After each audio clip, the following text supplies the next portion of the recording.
Hi friends, આજે હું share કરીશ તમારી સાથે ફ્રેન્ચ ફ્રાઈસ બનાવવાની રેસીપી। તો અહીંયા આગળ મેં બટાકા લઈ લીધા છે। આપણી જોડે નાના બટાકા છે, તમારી જોડે મોટા બટાકા હોય તો સાઇઝમાં થોડા મોટા લેવાના, એટલે બજાર જેવી ફ્રેન્ચ ફ્રાઈસ થશે। આપણે બજાર જેવી જ બનાવીશું। હવે આ બટાકાને આપણે પહેલાં છોલી લઈશું। બટાકાને આપણે છોલી લીધા છે, તો હવે આપણે કાપી લઈશું અને કટ કરી લઈશું। તો સૌથી પહેલાં આપણે ચોરસ કટ કરીશું, તો સાઈડનો ભાગ થોડો થોડો આપણે કાપી લઈશું। આ રીતનું બટાકો કરીશું આપણે, અને એને આપણે વચ્ચે પહેલાં કટ કરીશું।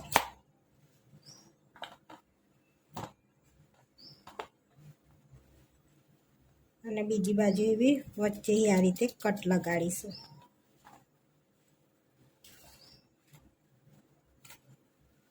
પછી ફરી કટ લગાડીશું આપણે।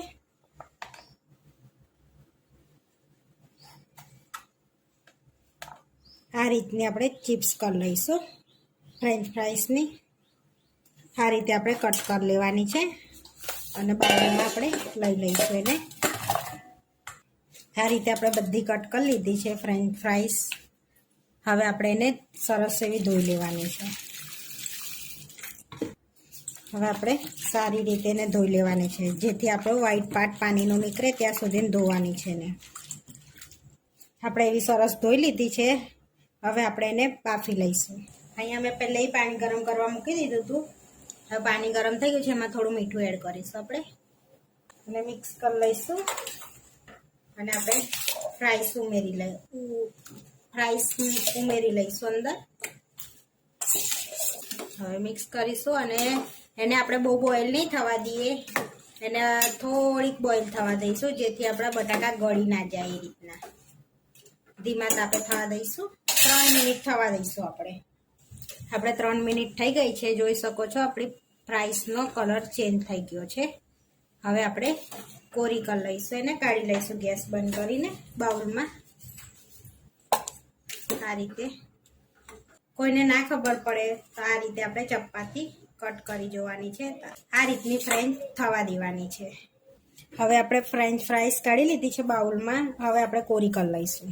આ રીતની કોટનની ઓઢણીમાં આપણે એને કોરી કરી લઈશું, જેથી આપણી ફ્રાઈસ કોરી થઈ જશે। આ રીતે આપણે કોરી કરી લઈશું, અને અડધો કલાક રવા દઈશું, એટલે ઠંડી બી થઈ જશે આપણી, અને કોરી બી સરસ થઈ જશે। આપણે ફ્રેન્ચ ફ્રાઈસને અડધો કલાક થઈ ગયો છે, ઠંડી બી થઈ ગઈ છે, અને એકદમ કોરી થઈ ગઈ છે। પ્લેટમાં લઈ લઈશું આપણે। હવે આપણે 1 ચમચી કોર્નફ્લોર એડ કરીશું। કોર્નફ્લોર એડ કરીએ તો આપણી ફ્રેન્ચ ફ્રાઈસ એકદમ ક્રિસ્પી થાય ને। મિક્સ કરી લઈશું। આ રીતે બધી આપણે કોટ કરી લેવાની છે। હવે બધી કોટ થઈ ગઈ છે આપણે કોર્નફ્લોરથી। હવે આ રીતના ડબ્બામાં આપણે ભરી લઈશું। આ રીતે આપણે ડબ્બામાં ભરી લીધી છે। હવે આપણે 2 કલાક માટે ફ્રીઝરમાં એને મૂકી દઈશું, અને પછી તળી લઈશું। હવે 2 કલાક થઈ ગઈ છે આપણે ફ્રીઝરમાં મૂકી, આ રીતની થઈ ગઈ છે ચિપ્સ। હવે આપણે તળી લઈશું। અહીંયા તળવા માટે તેલ લઈ લીધું છે, અને ગરમ થઈ ગયું છે।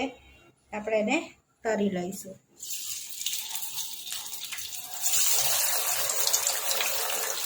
આ રીતે આપણે મૂકીને તળી લેવાની છે। હવે આપણે ધીમા તાપે એને તળાવવા દેવાની છે।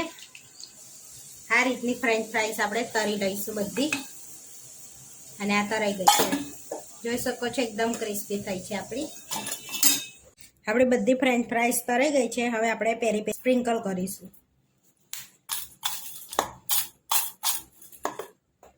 હવે સર્વ કરી લઈશું આપણે। અહીંયા ટોમેટા કેચઅપ જોડે આપણે સર્વ કરીશું। આપણી ફ્રેન્ચ ફ્રાઈસ બનીને રેડી થઈ ગઈ છે। આવા વિડીયો જોવા માટે મારી ચેનલને સબસ્ક્રાઈબ કરો, લાઈક કરો, શેર કરો, અને તમે જરૂરથી ટ્રાય કરો। ફરી મળીશું નવા વિડીયોમાં।